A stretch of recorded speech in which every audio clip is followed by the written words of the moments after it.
catéchèse dénommée les soirées de la foi. 4 week-ends d'enseignement et d'intercession pour approfondir la foi chrétienne et le contenu du credo. Thème, je crois. C'est le credo, c'est notre credo.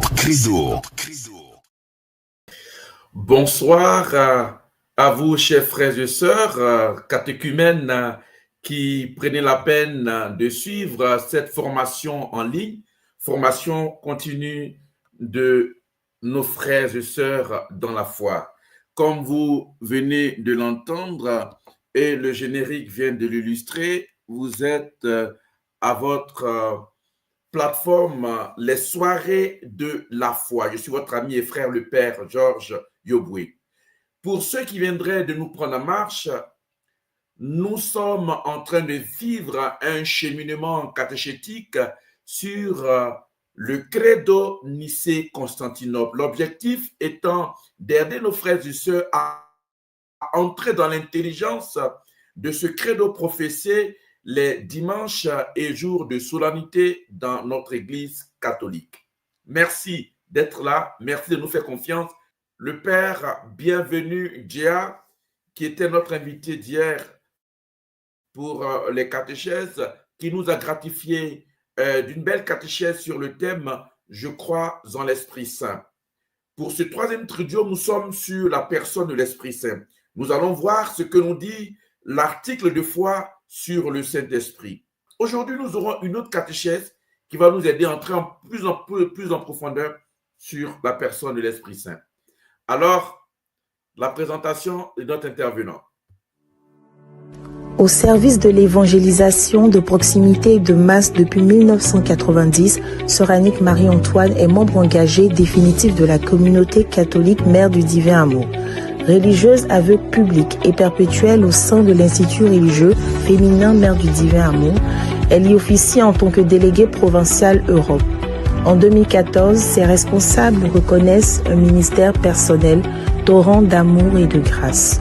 Docteur en sciences humaines et sociales option sciences de l'éducation de l'université Paris-Descartes, Sorbonne Paris-Cité, Sœur Annick Marie-Antoine est titulaire d'autres compétences en marketing et publicité, ressources humaines, communication d'entreprise et management des organisations, avec une expérience en entreprise. Également formatrice des formateurs en pastoral catéchétique de l'Université catholique de l'Afrique de l'Ouest, UCAO.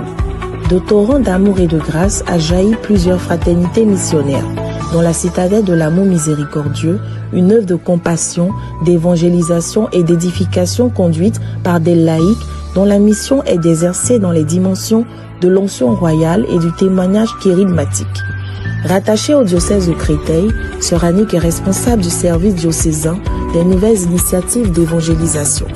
Sœur Annick Marie-Antoine est également auteure de 2 ouvrages, Écrit la vision, qui donne des clés pour gagner vos batailles à partir de la parole prophétique, et Témoin d'un au visage pluriel, une catéchèse sur le témoignage.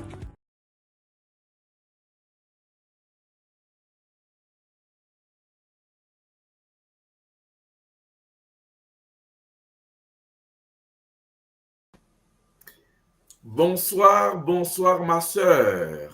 Bonjour mon père.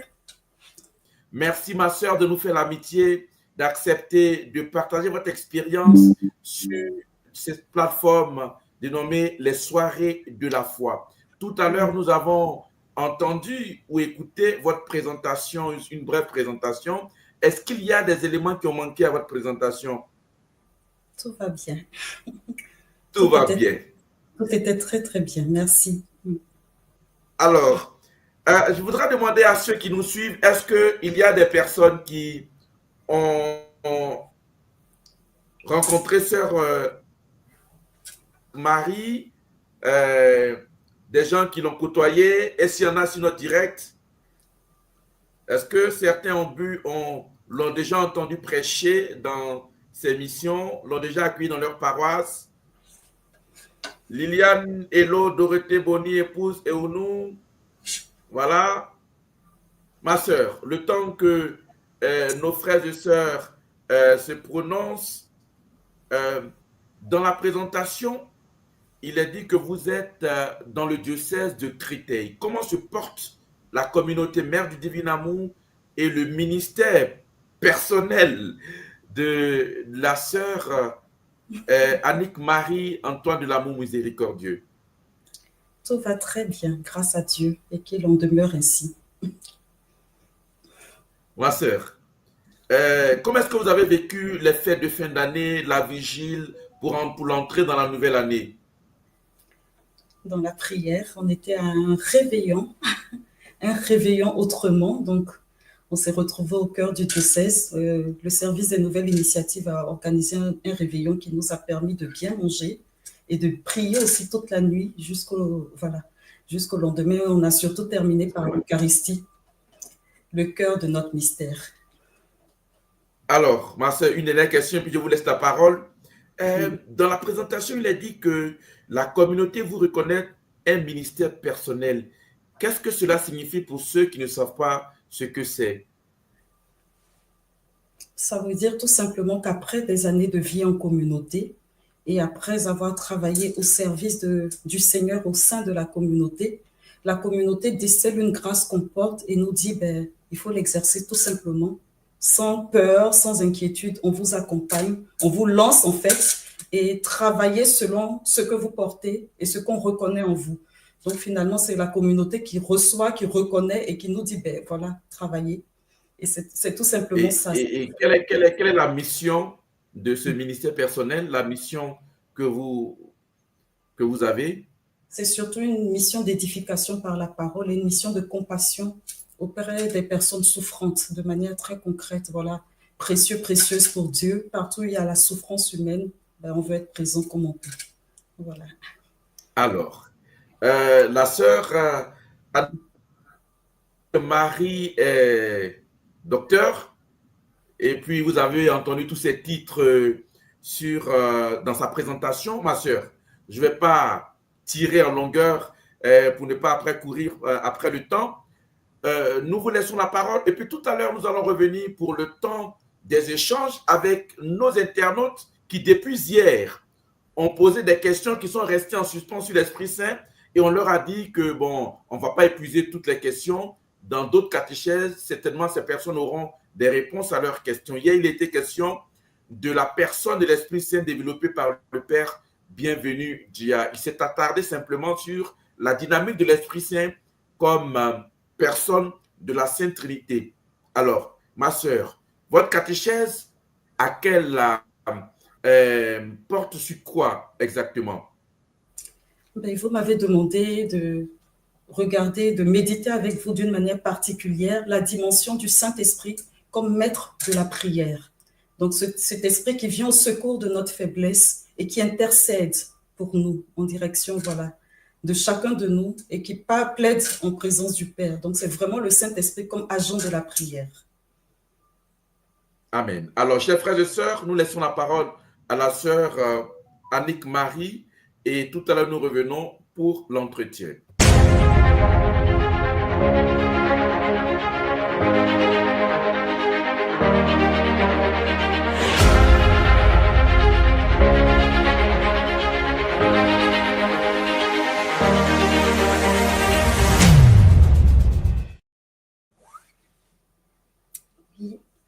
Le thème que nous avons à méditer ensemble ce soir, c'est avec le Père et le Fils, il reçoit même adoration et même gloire, en mettant l'accent particulier sur le Saint-Esprit, maître de la prière.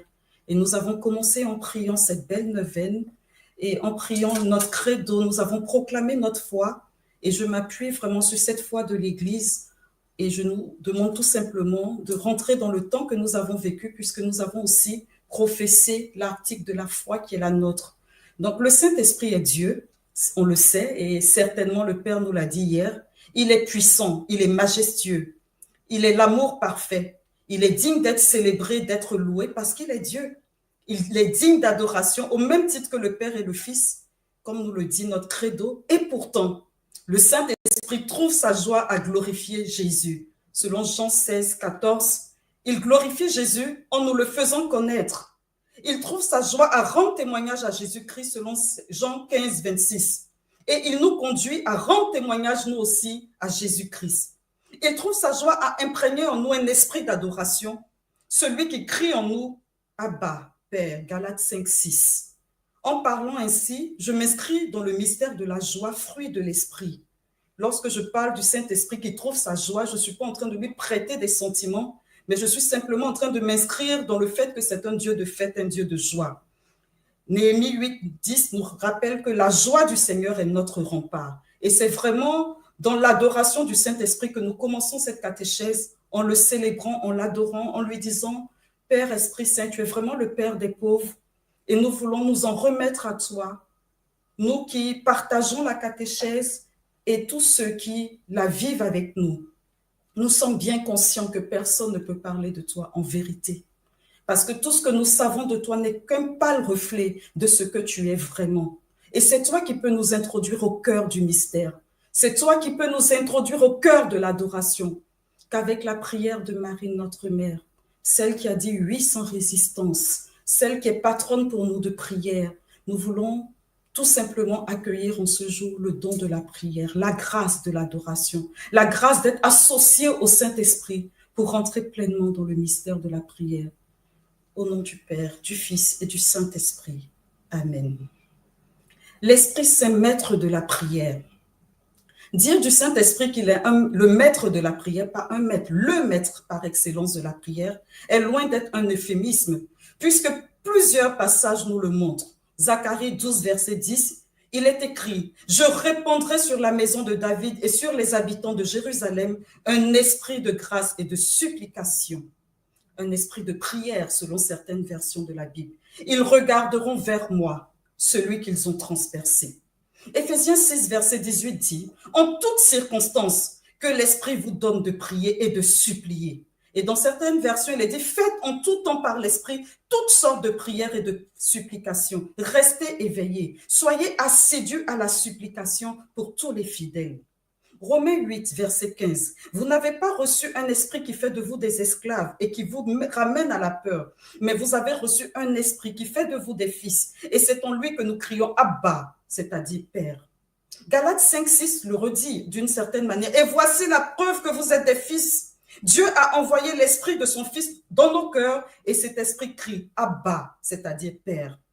Jude 1, verset 20. « Mais vous, bien-aimés, construisez votre vie sur votre foi très sainte, priez dans l'esprit. » À ces passages, nous adjoignons le texte que vous nous avez proposé pour la méditation de ce jour, Romains 8, versets 26 à 27. Bien plus, l'Esprit vient à notre secours. Il vient au secours de notre faiblesse, car nous ne savons pas prier comme il faut. L'Esprit lui-même intercède pour nous par des gémissements inexprimables.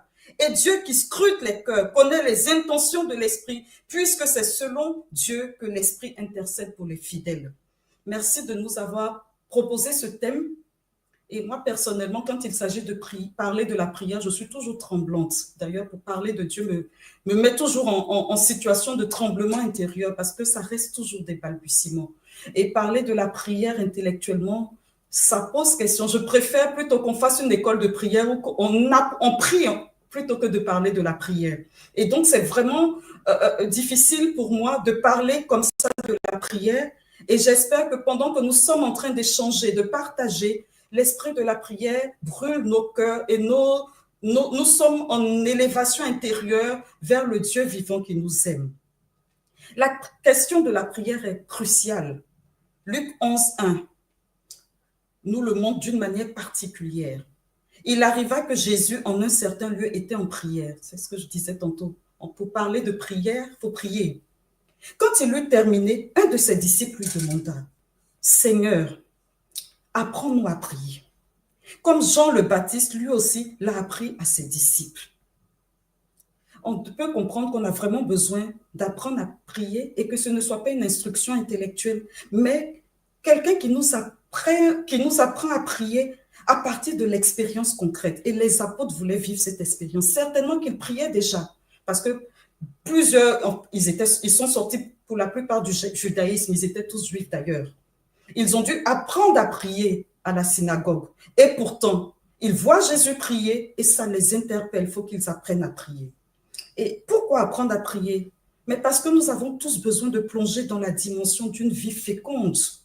Nous avons besoin de plonger dans une vie qui donne la vie, parce que nous sommes faits pour la vie. Et d'ailleurs, l'article de la foi le dit, je crois au Saint-Esprit qui est Seigneur et qui donne la vie. Donc, quand nous entrons dans le mystère de la prière, nous entrons dans le mystère de la fécondité dans l'Esprit Saint.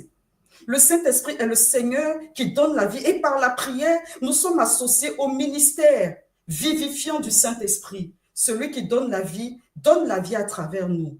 Et pour cela, nous avons besoin d'un maître de vie intérieure. Et on dit du Saint-Esprit qu'il est l'hôte intérieur. Un maître de vie intérieure qui nous apprend à prier.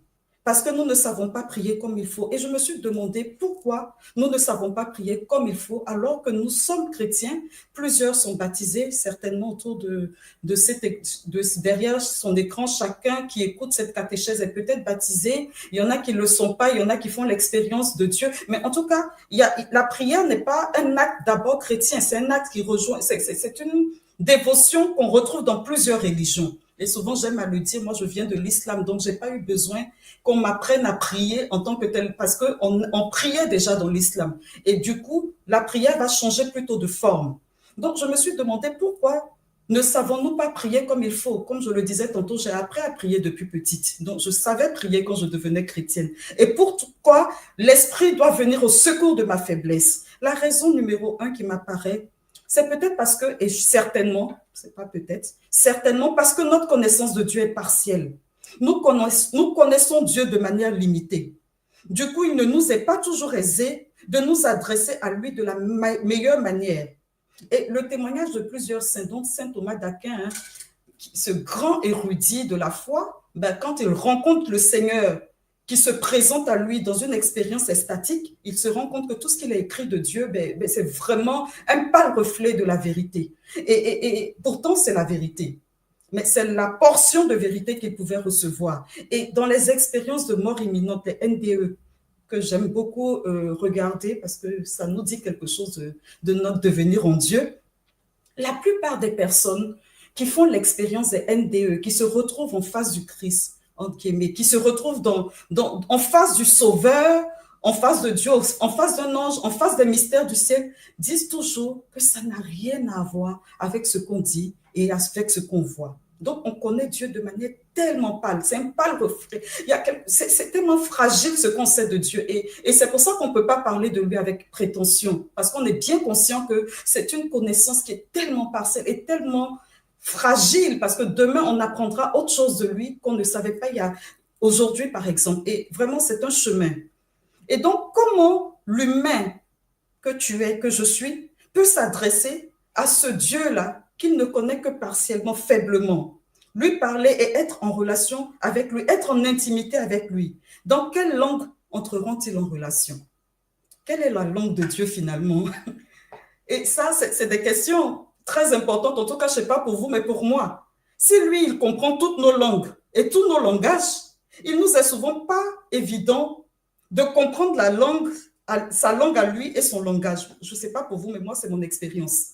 Je peux prier, dire des choses, je sais que Dieu entend la prière, mais il m'est difficile par moments d'entendre ce qu'il dit, comment il dit. Voilà, il faut vraiment un esprit de révélation. Et c'est là que le Saint-Esprit aussi intervient dans nos vies, pour qu'on apprenne à comprendre ce que Dieu dit, comprendre son langage dans la prière. Autrement, la prière serait un monologue.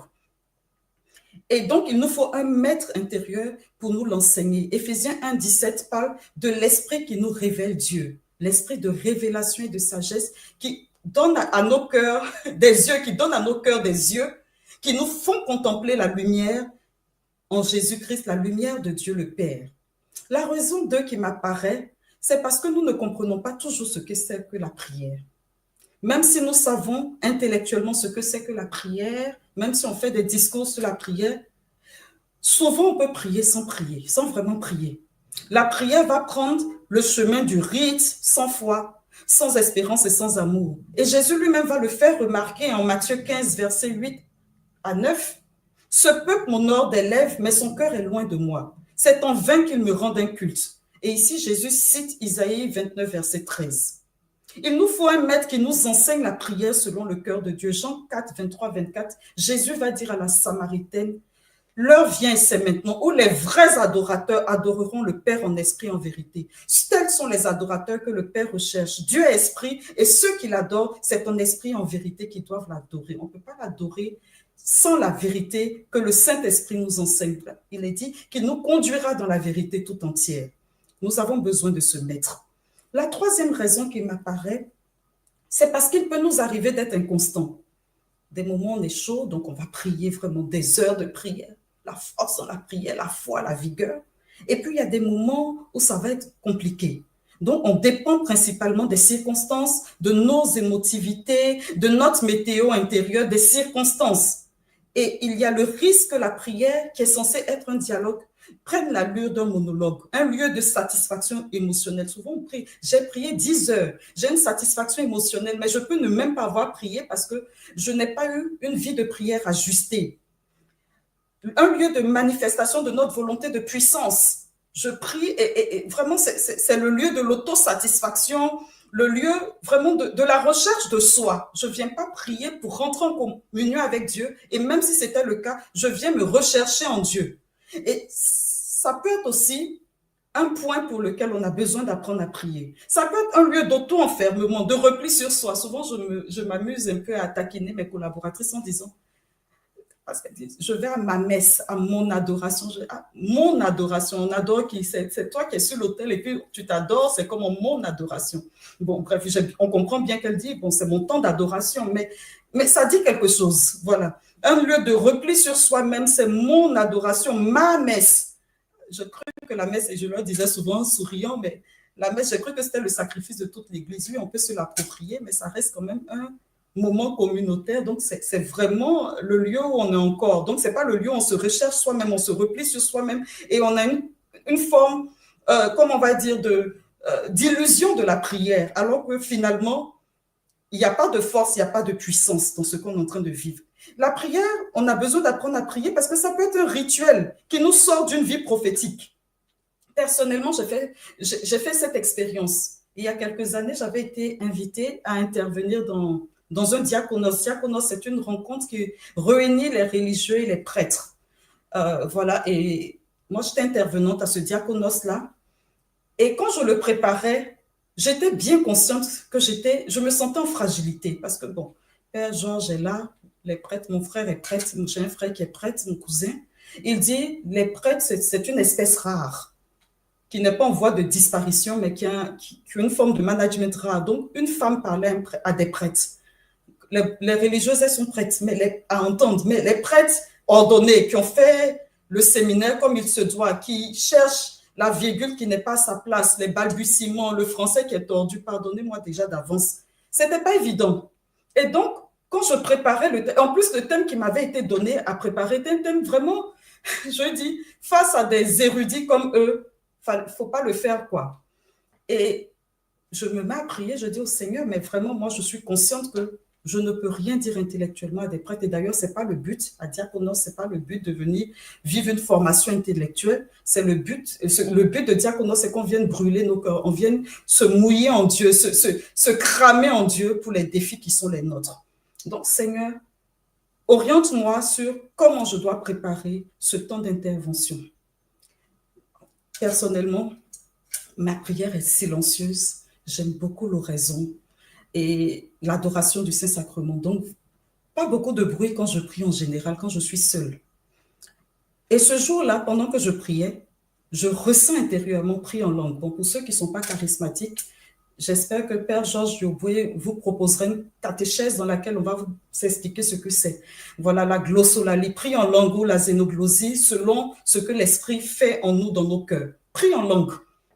Je n'ai pas eu envie de prier en langue. J'avais envie de rester dans mon silence. Pour dire, comme ma collaboratrice, dans mon adoration, dans mon oraison. Et j'ai tapé 3 heures d'oraison. Mais j'étais d'une sécheresse incroyable. Et je prie en langue. Je n'ai pas prié en langue. Tout le temps de prière que j'ai eu, je l'ai fait dans le silence, dans l'oraison, dans mon habitude de prière. Et j'arrive à Diaconos. Heureusement que je n'étais pas la première intervenante. Dieu soit béni. Je crois que ce jour-là, dû demander au pape de me confesser parce que la désobéissance, souvent on a l'impression que le péché, c'est que des actes qui touchent à la vie morale. Non, mais il y a une forme de désobéissance aussi qui est de l'ordre du péché à confesser. Donc, j'arrive à Diakonos et comme les intervenants étaient des intervenants vraiment loin du Saint-Esprit, il y a un qui se met à partager puis dit, nous les prêtres et les religieux, nous sommes durs parce qu'on pense qu'on connaît Dieu, parce qu'on pense qu'on doit travailler, on doit vivre Dieu d'une certaine manière et finalement on est plus sensible à ce que Dieu dit. Donc le Dieu qu'on sait, finalement le contrarie avec notre manière de fonctionner. Et que si Dieu te dit prie en langue, mais prie en langue, c'était son enseignement, il ne savait rien de ma vie. Donc souvent la parole de connaissance, c'est pas toujours, il y a une personne dans l'assemblée, quand on prêche, on donne des paroles de connaissance aussi. Je me suis sentie bousculée de l'intérieur. J'intervenais le soir. Dès qu'on a fini cette première session-là, je suis allée voir un prêtre et vraiment, je dois me confesser. Quand je me suis confessée, il trouvait peut-être ma confession ridicule parce que, mais attends, tu as prié en langue, tu as prié. Oui, mais j'ai prié, mais sauf que je n'ai pas obéi à la motion intérieure.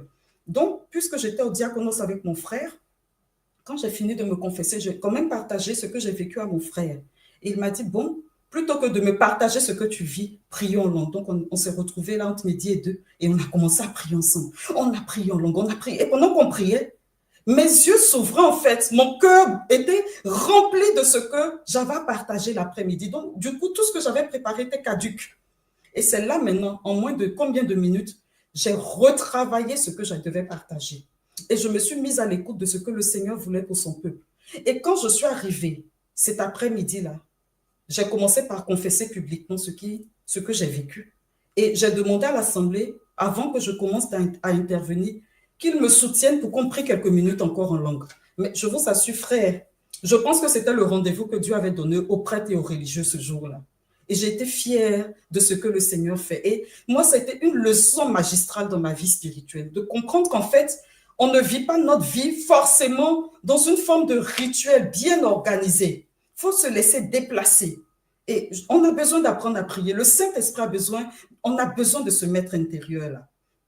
Et puis la prière peut être aussi un lieu d'auto-culpabilisation. Justement, quand on a l'habitude d'une vie de prière, il suffit qu'on ne vive pas la prière comme on devait la vivre et qu'on rentre dans une forme de culpabilité. Ah, je n'ai pas dit mon chapelet aujourd'hui. Tu n'as pas dit ton chapelet, mais tu es en train de lire la Bible. Finalement, ton dessein, c'est lequel? C'est de t'attacher à Dieu, c'est de vivre Dieu ou c'est de vivre selon tes émotions et ton rituel. Donc, on a besoin de maître intérieur.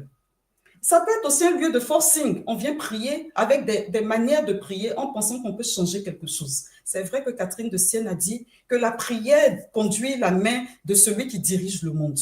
Mais on prie dans la volonté de Dieu. C'est pour cela que le texte qui nous a été proposé est beau parce qu'on dit, il connaît ce que le Père veut en fait.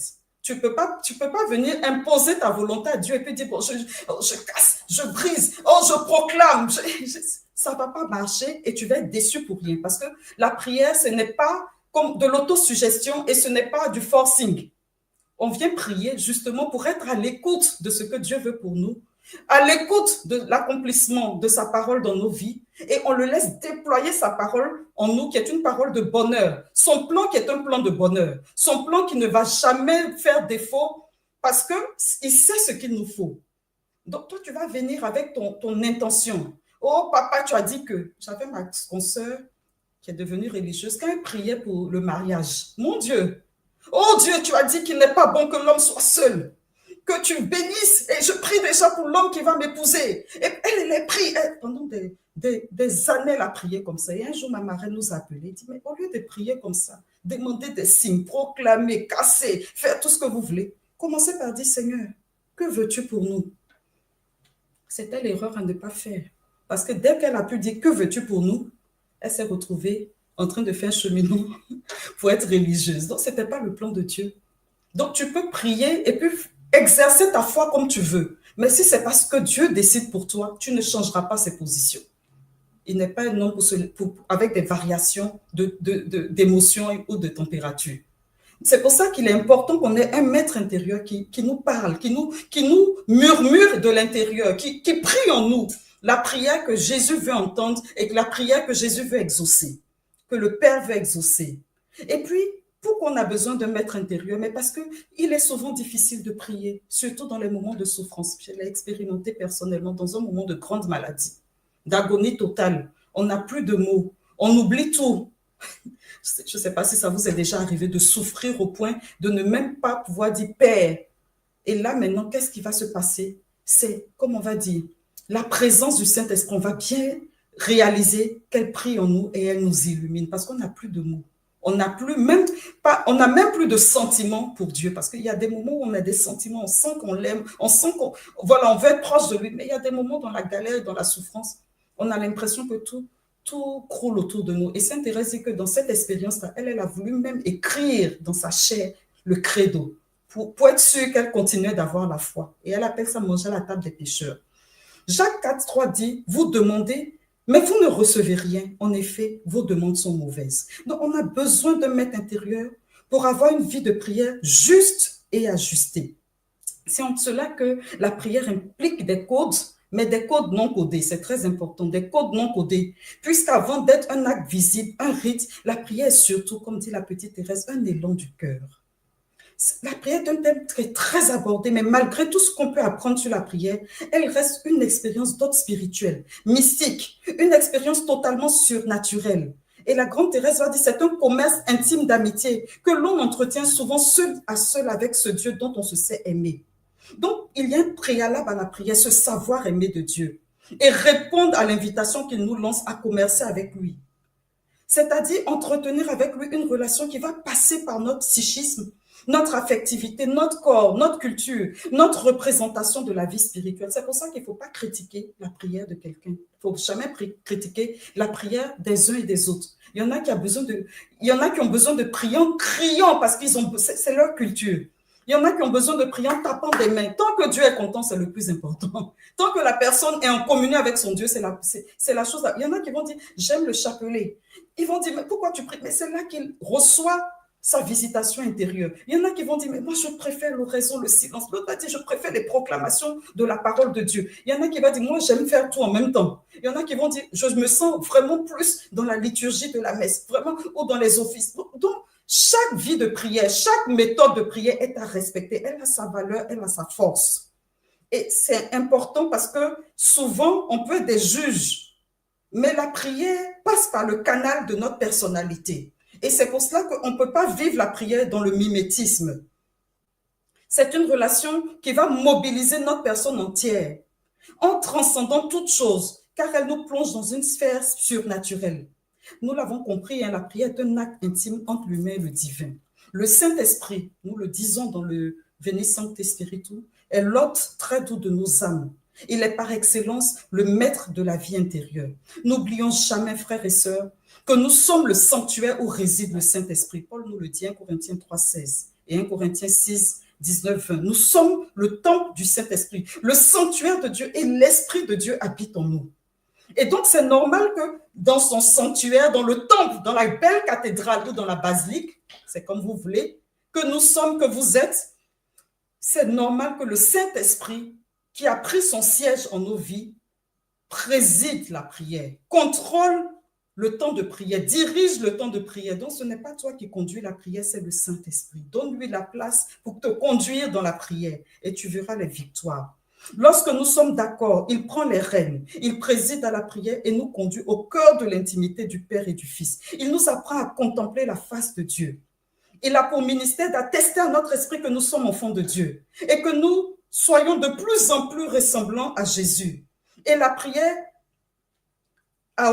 continue d'occuper une grande place dans la vie et le ministère de Jésus, lui qui est conçu du Saint-Esprit. Donc le Saint-Esprit, en nous rendant ressemblants à Jésus, va imprimer la vie de prière que Jésus a voulu avoir et a eu en chacune de nos vies. Jésus lui-même prie et on peut le voir, je ne vais pas donner tous les versets autour de la prière de Jésus. Jésus lui-même prie, on peut le voir dans de nombreux passages de l'Évangile. Jésus prie le matin, il prie durant la journée, il prie toute la nuit, il prie en toutes circonstances. Marc 1,35, on dit qu'il se lève bien avant l'aube. Il sort et se rend dans un endroit désert et là il prie. Jésus ne fait pas que prier. Il prie et il exhorte à la prière en montrant son importance. Luc 18, 1. Jésus disait à ses disciples une parabole sur la nécessité pour eux de toujours prier sans se décourager. Il continue de prier pour chacun de nous, même qu'il soit monté au ciel. Son ministère d'intercession ne s'est pas arrêté avec sa glorification. Romains 6, 34. Le Christ est mort, bien plus, il est ressuscité, il est à la droite de Dieu, il intercède pour nous. L'intercession de Jésus est une expression de l'adoration, parce que sa prière est conforme au dessein de Dieu. Donc l'adoration, ce n'est pas le fait de chanter des chants lents, doux. Louange, adorons l'agneau. Non, l'adoration, c'est un mode de vie. Donc ton intercession peut être un acte d'adoration. Ta prédication peut être un acte d'adoration. Faire la cuisine peut être un acte d'adoration. Parce qu'il s'agit d'adorer Dieu en esprit et en vérité. La liturgie, un acte d'adoration par excellence. L'Esprit Saint vient au secours de notre faiblesse. Il intercède pour nous. Il prie en nous pour nous faire vaincre les combats de nos vies et nous sortir de la frustration de l'inexaucement. C'est ce que je disais tantôt. On va être frustré d'être inexaucé parce qu'on prie mal. Alors que quand on prie selon le cœur de Dieu, on est toujours exaucé. Toujours exaucé. Même dans le silence, on est exaucé. Parce qu'on est conduit par Dieu. J'ai demandé une table. Au lieu de me donner une table, il m'a donné un grand bureau. C'est une manière de parler. Un bureau avec, comme on va dire, des casiers et tout. Ah, mais Seigneur, je t'avais juste demandé une petite table. Il exauce à sa manière. Et c'est toujours excellent. J'ai demandé, voilà, comme disait la prière de l'inexaucé, tout ce que j'ai demandé, je n'ai rien reçu, mais j'ai reçu de tout ce que j'espérais. Et ça, c'est capital. Il prie pour nous faire vaincre les combats de nos vies. Et il y en a. La prière est une clé qui ouvre d'innombrables portes. Et lorsque elle n'est pas la clé, parce qu'il y a plusieurs clés qui ouvrent les portes, elle est la main qui tient les autres clés. Et ça, c'est important. Prier en tout temps et pour tout. Les frères, vraiment, en ces temps dans lesquels nous sommes là, le ministère de la prière est l'un des ministères les plus importants qui soit. D'ailleurs, c'est le ministère qui préside à tout ce que nous pouvons faire. Tu veux être un grand prédicateur, tu es obligé de prier. Tu veux être, comme on va dire, tu es dans une entreprise. Si tu veux vraiment vivre en étant stabilisé en Dieu, tu as besoin de prier. Parce que la vie se mène sur le plan spirituel. Quel que soit ce que tu fais, tu es dans un champ spirituel. Souvent, c'est des enseignements qu'on n'aime pas entendre. Et pourtant, nous sommes dans un champ spirituel. On va dire non, c'est des histoires d'Afrique. Dieu merci, on n'est pas en Afrique, nous. Et on peut voir les niveaux spirituels dans lesquels on peut être. Mais si nous n'avons pas une vie de prière dans laquelle le Saint-Esprit intercède pour nous et nous donne des victoires, nous donne d'entrer dans les batailles de la vie avec de grandes victoires, mais mes frères, c'est terrible. Parce que celui qui a mis son beau costume, qui te sourit, là, tu ne sais pas il est à quel degré dans la loge qu'il fréquente. Tu ne sais pas. Et toi, dans l'humilité de ta vie de prière, Dieu te donne la cavote, le poids spirituel, le poids de la gloire qui fait que tu es inébranlable. Et donc, la prière préside vraiment à tout ce qu'on fait. C'est pour cela qu'il faut vraiment qu'on accepte que le Saint-Esprit soit notre allié dans la prière. Il dit, faites en tout temps, par l'Esprit, toutes sortes de prières et de supplications. Veillez à cela avec une entière persévérance et priez pour tous les saints. Frère, c'est capital. La prière les uns pour les autres, la prière de l'intercession, ministère du Saint-Esprit, on dit, il intercède. 1 Thessaloniciens 5 dit, priez sans relâche. Priez sans relâche, en toutes circonstances. Il dit, rendez grâce, c'est la volonté de Dieu à votre égard dans le Christ Jésus. N'éteignez pas l'esprit, ne méprisez pas les prophéties, mais discernez la valeur de toutes choses. Ce qui est bien, gardez-le. J'ai suivi dernièrement le partage d'une NDE, je vous en parlais tout à l'heure, hein, j'aime beaucoup ces expériences de vie, de mort imminente, donc de vie après la vie. Et il y a une dame qui avait une vie de prière assez dense. Et elle dit que le jour qu'elle a fait l'expérience de sa mort imminente, là, de son NDE, quand elle s'est retrouvée face au Seigneur, qu'elle décrit comme une lumière qu'elle n'a pas pu regarder, donc elle ne peut pas décrire le Seigneur, il lui a montré en fait les victoires qu'elle a obtenues par la prière. Elle était institutrice. Et elle dit, quand elle priait pour ses élèves, avant d'aller au travail, elle prie pour ses élèves, ou quand elle rentre dans les couloirs, qu'elle prie pour ses élèves. Elle, pour elle, c'était des prières simples. Mais elle voulait vraiment que ses élèves réussissent dans sa vie, dans leur vie. Et le Seigneur lui montrait tout ce que ces prières avaient fait échapper aux élèves en question. Il lui a montré en fait la puissance de chacune de ces prières. Et puis il disait, mais Seigneur, c'était des petites prières. Il dit, oui, mais cette prière-là, regarde le bastion que tu as cassé. Et puis elle voyait les forteresses qui tombaient avec cette simple prière qu'elle faisait pour ses élèves. Comment elle avait commencé en priant, quand elle a commencé à prier, comment il y a eu une fissure dans le bastion de l'ennemi et comment ça s'est brisé. Et elle dit vraiment, la prière a un impact dévastateur sur les positions de l'ennemi parce que Jésus le lui montrait. Et donc, les moments où elle prenait des temps de prière difficiles, c'est-à-dire qu'elle n'avait pas envie de prier et qu'elle essayait d'être fidèle à la prière, le Seigneur lui montrait la force que cela représentait. Elle dit, la prière simple faite avec foi et détermination représente des milliers de marteaux qui brisent les fondations de l'ennemi. Et elle le racontait comme ça. Et elle dit, elle s'est rendue compte, parce que le Seigneur le lui a montré aussi, comment l'ennemi pouvait manipuler les chrétiens quand il s'agissait de la prière, avec toute forme de distraction.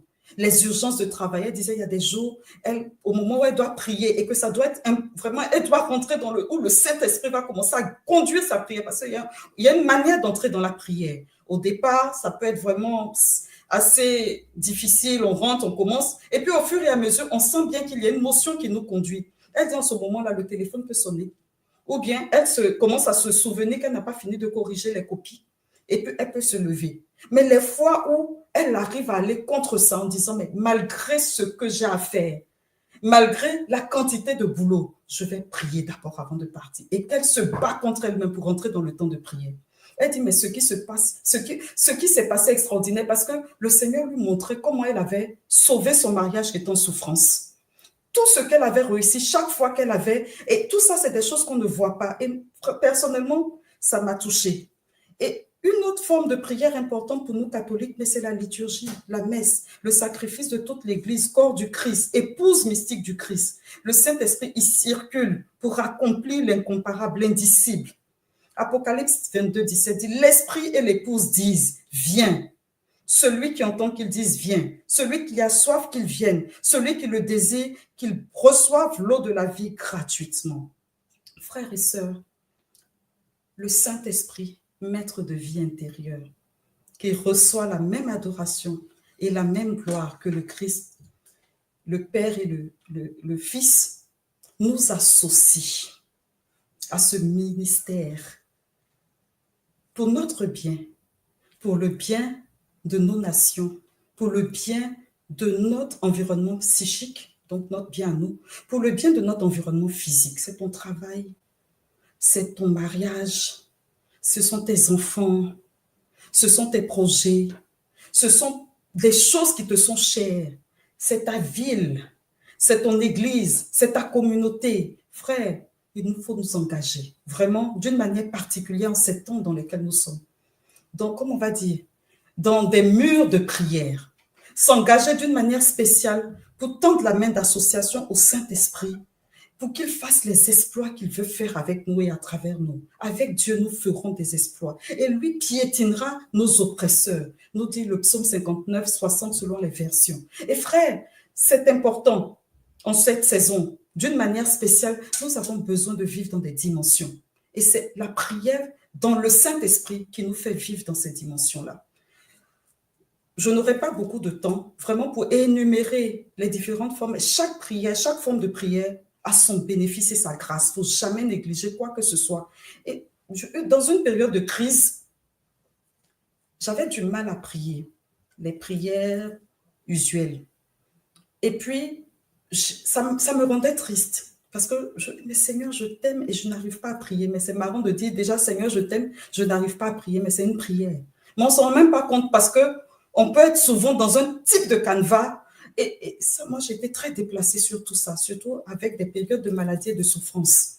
Mais ce qui est intéressant dans cette histoire de la prière, c'est que toute prière a tellement sa puissance que quand je me posais la question, je suis tombée sur un auteur, une mère dans la foi, qui disait, je n'ai pas retenu son nom, mais vraiment c'est une, on va dire, abbesse.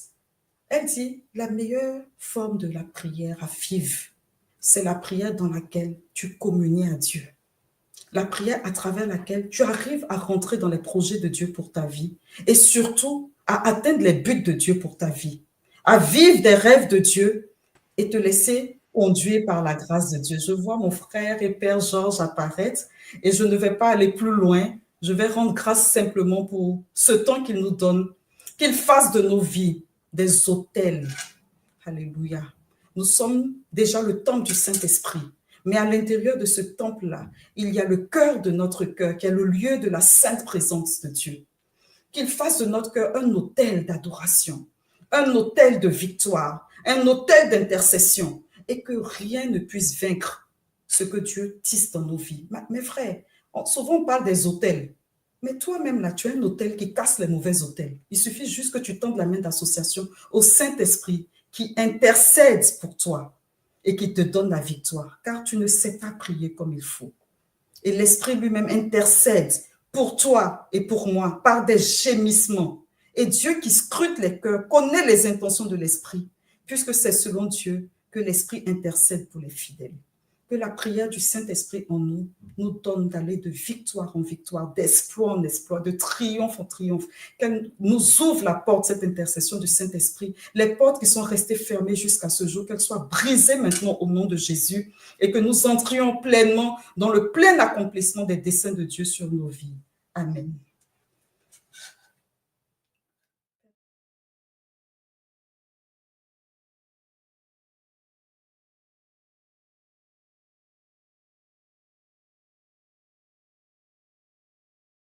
Alors, nous allons mettre des cœurs pour dire merci à la sœur Annick Marie-Antoine de l'amour miséricordieux pour cette belle catéchèse.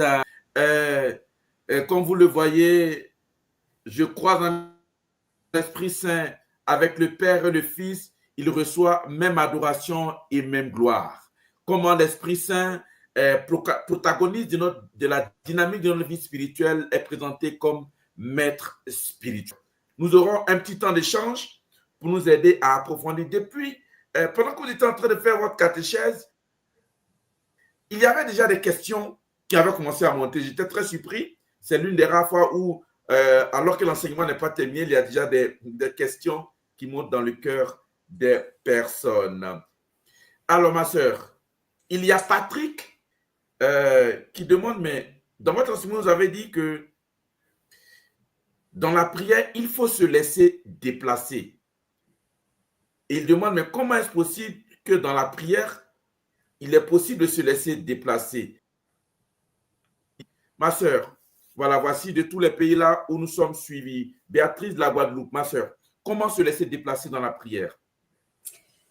C'est justement une grâce à demander parce que tout le combat spirituel, justement, au-delà du combat dont on parle souvent entre le diable et Dieu, les autels, la dynamique du combat spirituel au départ est un combat en nous-mêmes, entre ce que Dieu veut faire en nous et ce que nous ne voulons pas laisser Dieu faire. Voilà, et donc notre vie est le théâtre vraiment du combat spirituel. Et l'une des victoires à obtenir, à acquérir, à susciter et à chercher, c'est justement que Dieu gagne sur nous. Et ça, c'est important. Si Dieu gagne sur nous, je vous assure qu'il y a beaucoup de liens qu'on ne serait pas en train de briser aujourd'hui. C'est justement parce qu'on ne laisse pas suffisamment Dieu gagner sur nous qu'il y a des portes, des fissures qui rentrent dans nos vies et qui nous déstabilisent. Comment se laisser déplacer par Dieu? Simplement demander la grâce, parce que ce n'est pas évident. Entre ce que nous, on veut, ce qu'on pense être juste, et toutes les forteresses de pensée qui nous habitent, même dans les enseignements qu'on reçoit, qui nous emmènent, je discutais, voilà, par exemple, un jour avec une dame, Hakim, elle doit être en ligne, elle doit l'entendre, et la dame disait, ma sœur, le chapelet là, c'est les prières d'entretien. J'ai ouvert, mais j'étais choquée en fait, je ne comprenais pas ce que ça voulait dire. Je dis, parce qu'avant de faire le chapelet là, il faut nettoyer même, il faut nettoyer dans le combat spirituel là, il faut enlever les démons là. Quand tu as fini de combattre, de casser, de briser, là maintenant tu peux faire le chapelet, là c'est prière d'entretien. J'ai dit, bon, comment on va déplacer une telle conception?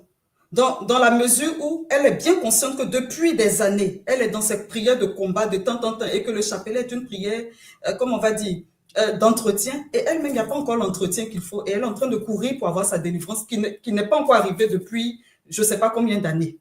Voilà, donc laisser Dieu nous déplacer, c'est vraiment accepter le chemin qu'il nous invite à prendre à sa suite et c'est là qu'on laisse le Saint-Esprit être maître de vie. Donc, dans le déplacement, ma sœur, si je comprends bien, c'est en fait un déplacement de notre conception de la prière. Et de la conception et aussi l'obéissance. L'obéissance est une forme de déplacement. Je veux prier les larmes de sang.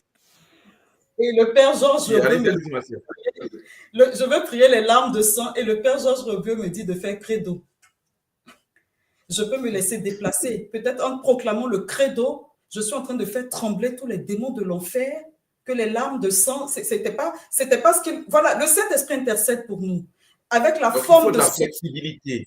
Il faut de la flexibilité. Il faut laisser vraiment la place à Dieu dans sa vie. Et bien sûr, quand on a une vie de prière, progressivement, on entend. On arrive à sentir qu'on est en train de s'endurcir sur des positions.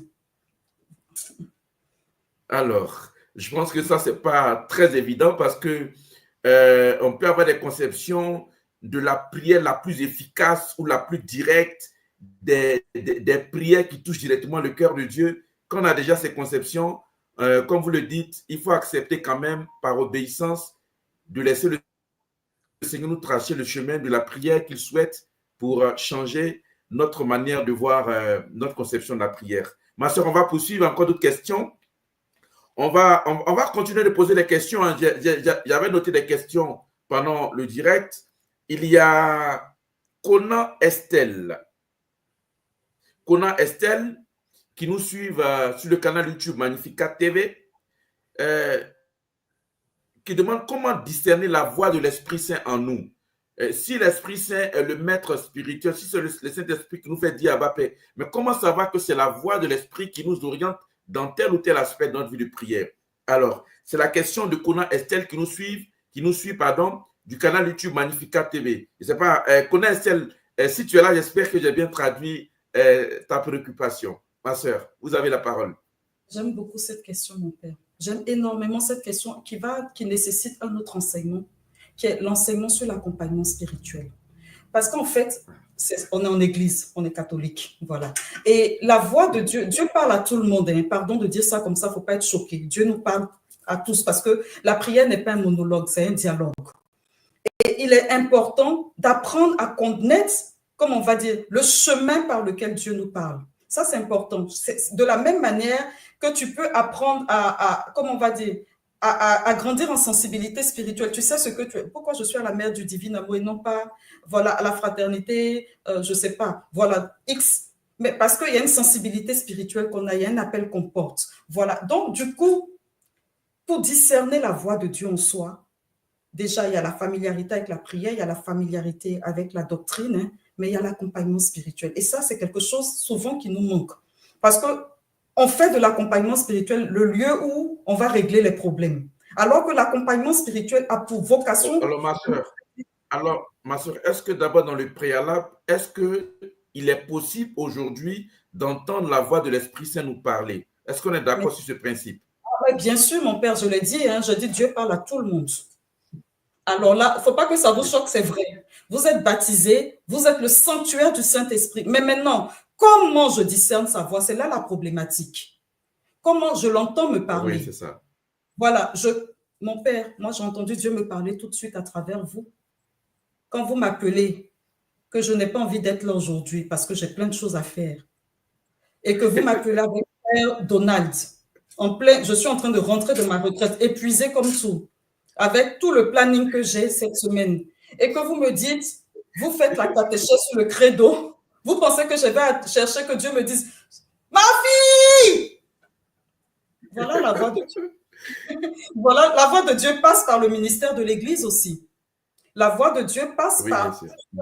Et c'est pour ça que justement l'accompagnement est une forme qui nous aide à grandir dans la connaissance des mystères de Dieu. Autrement, j'ai dit non, mon père, le chapelet est une prière d'entretien. Mais si j'étais formée en église, si j'avais écouté la voix du Saint-Esprit en église, j'aurais su que dans l'exorcisme, la prière du chapelet joue un grand rôle, par exemple. Voilà, donc Entendre la voix de Dieu, c'est un exercice spirituel, tout comme la prière. Tout à l'heure, j'ai dit la prière était une clé. Il y en a plusieurs. Et l'accompagnement spirituel est une autre clé de victoire, justement, qui nous apprend à découvrir le visage de l'autre intérieur. Alors, la sœur tout à l'heure a dit que la question, c'est une belle question, mais cette question peut faire l'objet d'une autre catéchèse parce que discerner la voix de l'Esprit Saint, vraiment, il faut prendre le temps de pouvoir décortiquer pour qu'on ait le temps de bien comprendre. Vous avez dit que ce serait bien d'aborder ou de bifurquer dans la dynamique de l'accompagnement spirituel parce que les deux vont de pair répondre à cette question. C'est bien cela? Oui, le magistère, il y a vraiment, c'est ça, tout à fait, la formation. Alors, on va poursuivre sur les questions que j'ai pu quand même noter. Après, je vais revenir sur les questions que moi-même je me pose. Il y a une question, malheureusement, je n'ai pas noté le nom de la personne, qui a dit, vous avez dit que l'adoration, c'est un mode de vie. Comment comprendre que l'adoration, parce que l'adoration, on doit se déplacer pour aller à un lieu pour prier Dieu. Mais si l'adoration est un mode de vie, comment comprendre cela? L'adoration est un mode de vie. Ça ne veut pas dire qu'on ne se déplace pas pour aller adorer Dieu dans une église ou ailleurs, puisque aller adorer Dieu dans une église, c'est un mode de vie aussi. Voilà, ça fait partie de notre histoire. Quand on parle de mode de vie, on veut dire que l'adoration imprègne toute notre histoire. Quand Jésus rencontre la Samaritaine, il lui dit, l'heure vient. Et c'est maintenant où les vrais adorateurs adoreront le Père en esprit et en vérité.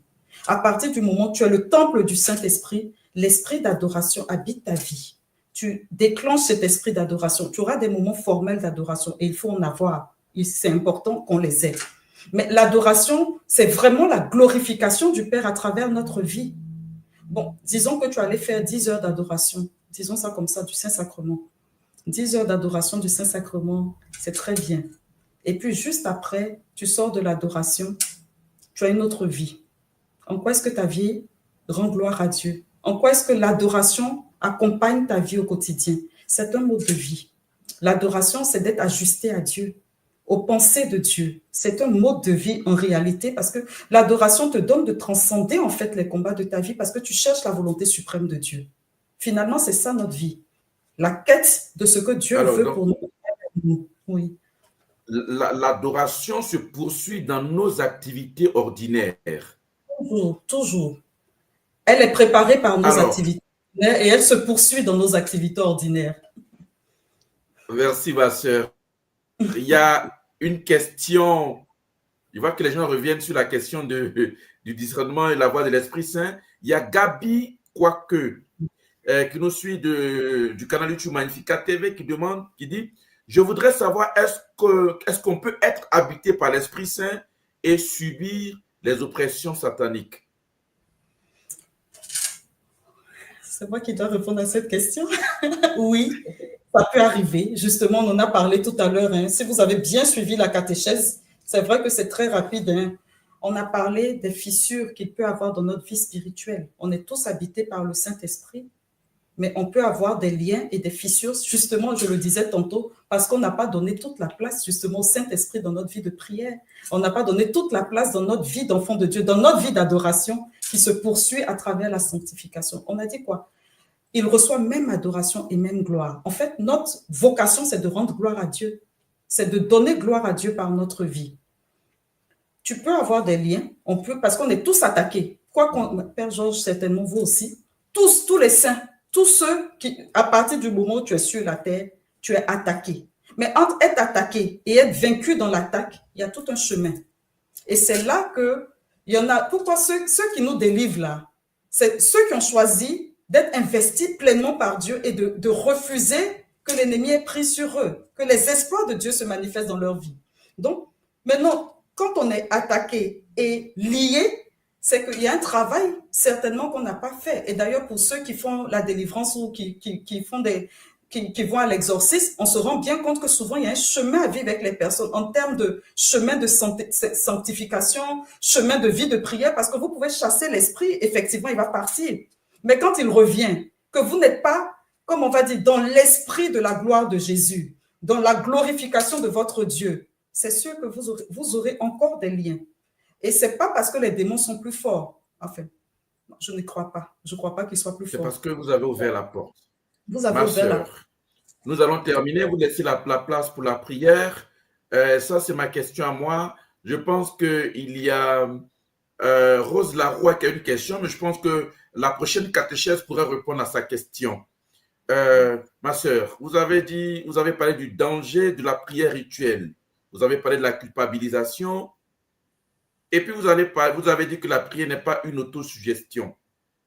Bon, ça, c'est un ramassis dans votre introduction. Finalement, si la prière n'est pas un rituel, parce qu'il faut se donner un temps pour prier, une habitude de prière, qu'est-ce qu'on peut comprendre? La prière n'est pas un rituel. J'ai bien précisé.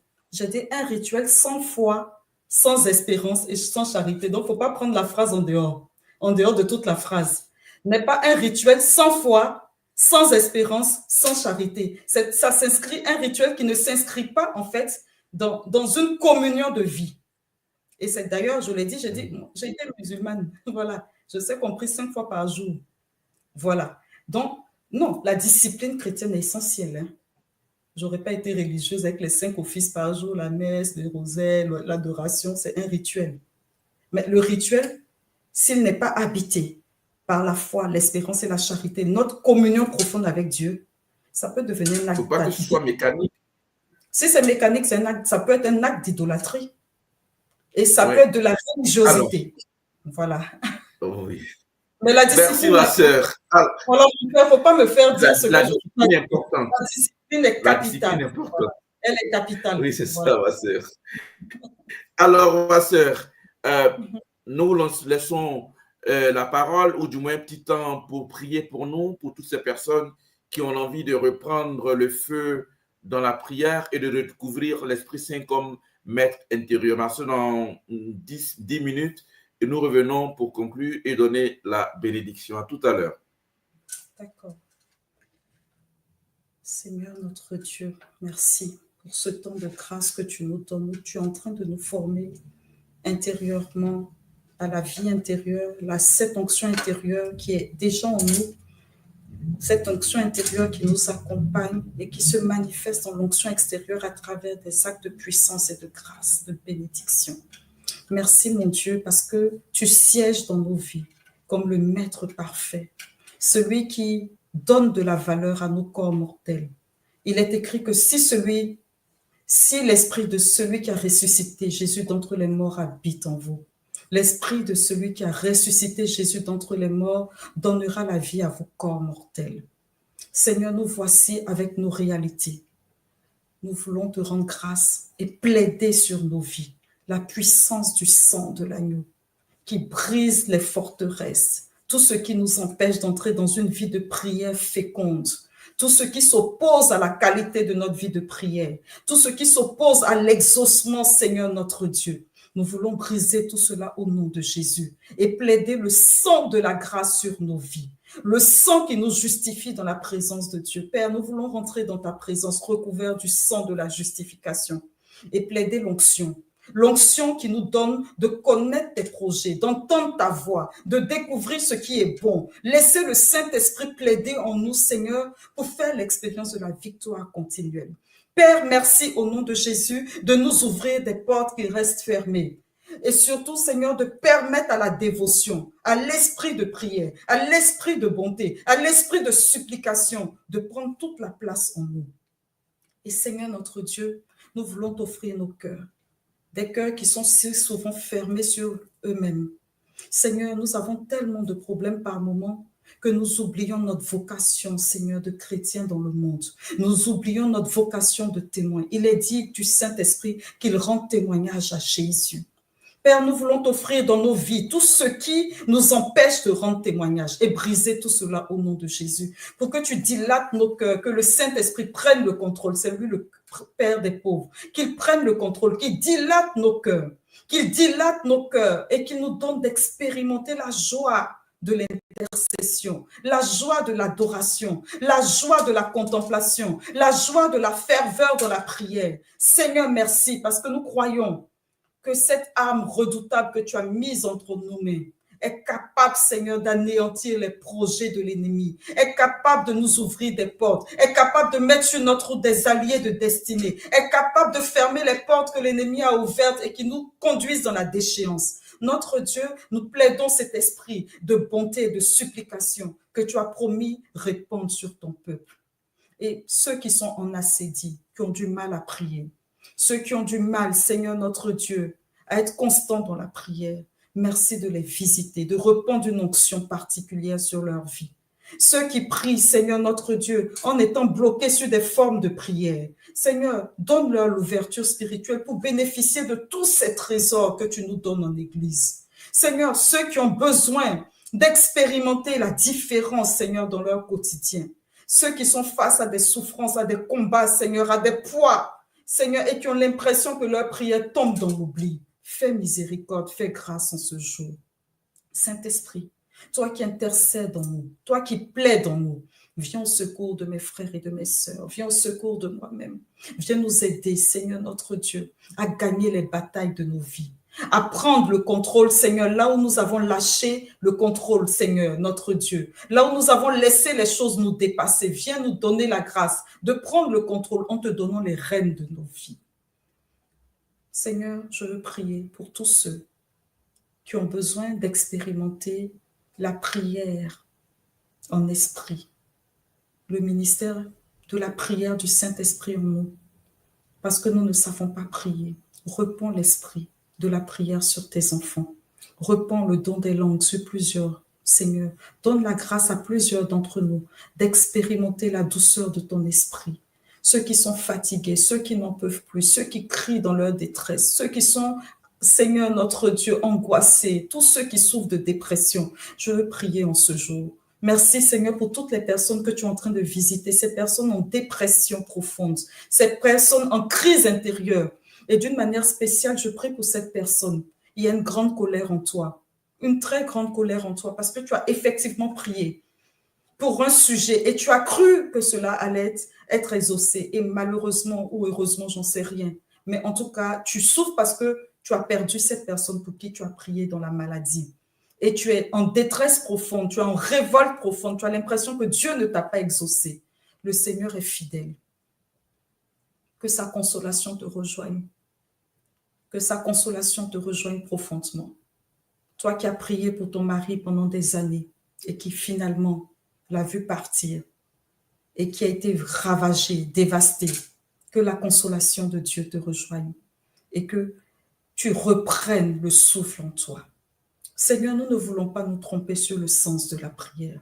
Nous voulons comprendre que c'est le lieu de notre intimité avec toi. Le lieu du passage, Seigneur. Le lieu, Seigneur, notre Dieu, où nous sommes reconfortés. Les lieux, Seigneur, où nous sommes déplacés. Les lieux, Seigneur, où nous sommes touchés, Seigneur. Nous voulons te laisser nous toucher. Et Seigneur, le lieu où tu nous donnes de grandir en sainteté. Nous voulons que le message de la sainteté soit proclamé en cette saison. Pour que ceux qui se lèvent, Seigneur, à ta suite, oh mon Dieu, soient, Seigneur, debout à cause des mains sanctifiées qui se lèvent devant toi. Je prie, Seigneur, pour que le message de l'affermissement, de l'édification soit prêché dans le corps du Christ et que les frères et sœurs soient forts en Dieu. Que le poids spirituel leur soit communiqué pour qu'ils gagnent et qu'ils soient des gagneurs d'hommes.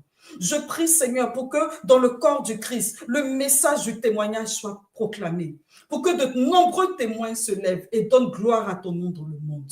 Je prie, Seigneur, pour que des intercesseurs se lèvent et que des mains sanctifiées qui s'élèvent vers toi assainissent, Seigneur, l'environnement dans lequel nous vivons.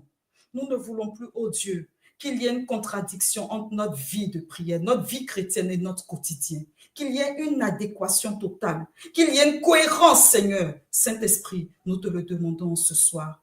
Et c'est avec la prière de Marie, notre mère, celle qui a dit 800 résistances, que nous te supplions, ô notre Dieu, de donner à nos cœurs des âmes de prière. Comme Anne, nous voulons murmurer la prière.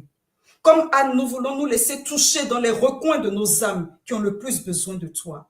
Brise, Seigneur, en nous ces lieux d'humiliation. Guéris-nous de ces lieux d'humiliation de manière profonde pour que, Seigneur, jaillisse en nous le cri de la personne qui touche ton cœur.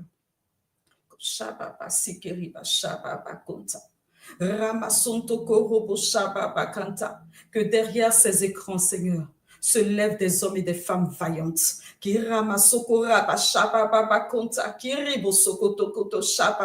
derrière cet écran, Seigneur, se lèvent des hommes et des femmes, ô Jésus, d'une détermination qui repousse, Seigneur, les fondations de l'ennemi. Seigneur, je te prie pour tous les serviteurs de Dieu, pour qu'ils aient une couverture et une protection spéciale en cette saison. Je prie, Seigneur, d'une manière spéciale pour tous les serviteurs de Dieu, quels qu'ils soient, tous les prédicateurs, tous ceux qui sont engagés dans le ministère de la délivrance, de la guérison, tous les prêtres, tous les religieux, tous ceux qui te disent oui, tous ceux qui sont engagés dans des ministères de compassion, dans des ministères d'aide à la personne. Père, une couverture sur leur vie, que notre Dieu, les fléaux du siècle présent, que les combats du siècle présent n'atteignent pas leur vie et qu'ils soient des agents de bénédiction pour les lieux, les territoires sur lesquels ils sont. Notre Dieu, je te dis merci d'exaucer cette prière et de nous donner, d'être continuellement, Seigneur, des victorieux, une âme puissante entre tes mains pour déboussoler, Seigneur, notre Dieu, les positions de l'ennemi et de donner à tes enfants, Seigneur, la liberté d'enfants de Dieu. Merci, Seigneur, notre Dieu, d'exaucer notre prière et de nous conduire continuellement par le Saint-Esprit pour que nous allions de grâce en grâce, de bénédiction en bénédiction, de victoire en victoire dans la puissance du nom de Jésus. Que par la prière de Marie, nous soyons tous recouverts, gardés, sécurisés, établis, et que par la prière de Marie, nous soyons un pas ferme et affermi, et que rien ni personne ne soit capable de nous déstabiliser. Que par la prière de Marie, les alliés de destinée se mettent continuellement en route pour nous donner de faire l'expérience de la bonté de Dieu. Quelle est celle-ci qui s'avance comme l'aurore, belle comme la lune, éclatante comme le soleil, terrible comme une armée rangée en bataille? Que par la prière de Marie, Seigneur, nous soyons continuellement assainis en Jésus-Christ. Saint Joseph, terreur des démons, prie pour nous. Au nom du Père, du Fils et du Saint-Esprit. Amen. Amen, amen, amen. Merci à la sœur Annick Marie-Antoine de l'Amour Miséricordieux qui nous a gratifié d'une très belle catéchèse sur l'article de foi de l'Esprit Saint. Avec le Père et le Fils, il reçoit même adoration et même gloire. L'objectif, c'était de nous présenter l'Esprit Saint comme maître intérieur. Ma sœur, nous sommes à la fin de la catéchèse. Quel mot de conclusion pouvez-nous donner? Qu'est-ce qu'on peut retenir en une phrase de votre catéchèse sur l'Esprit Saint comme maître intérieur?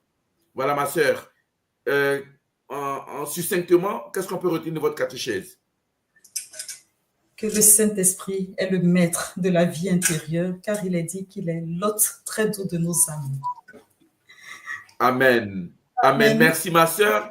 Merci d'avoir accepté. Nous saluons les consoeurs ou les autres pères de votre communauté sur votre paroisse dans le diocèse de Créteil. Et puis, nous nous disons à très bientôt. À bientôt. Merci à tous.